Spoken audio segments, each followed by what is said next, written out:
বিএনপির জনগণের শক্তিতে বিশ্বাস করি। আমাদের বিএনপির যারা সৃষ্টি করেছিলেন, যারা বিএনপিকে সামনে নিয়ে গিয়েছিলেন এবং যারা আজকে বিএনপিতে নেতৃত্ব দিচ্ছেন, শহীদ প্রেসিডেন্ট জিয়া রহমান, দেশনেত্রী বেগম খালেদা জিয়া এবং আমাদের বর্তমান বাংলাদেশের প্রধানমন্ত্রী জনাব তারেক রহমানের আহ্বানে আমরা এখানে এসেছি বাংলাদেশের মানুষের প্রতি শ্রদ্ধা জ্ঞাপনের জন্য, যারা বারবার, একবার নয়, যারা বারবার সুষ্ঠু নিরপেক্ষ নির্বাচনে বিএনপিকে বাংলাদেশ পরিচালনার দায়িত্ব দিয়েছে।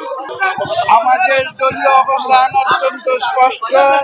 বিএনপি স্বাধীনতার পক্ষে কাজ করেছে। আমি একটু আগে বলেছি, 1971-এর সেই কালো রাতে যেদিন পাক হানাদার বাহিনী হায়নার মতো এই দেশের নিরীহ মানুষের উপরে ঝাঁপিয়ে পড়েছিল, সেদিন প্রতিবাদের ঝান্ডা উঁচু করে দাঁড়িয়েছিলেন শহীদ প্রেসিডেন্ট জিয়া রহমান। এবং আমরা সেই আদর্শে বিশ্বাসী, বহুদলীয় গণতন্ত্রে বিশ্বাসী, পার্লামেন্টারি গণতন্ত্রে বিশ্বাসী, এবং আমরা সেই বিশ্বাসী হয়ে আমরা সামনে এগিয়ে যাব।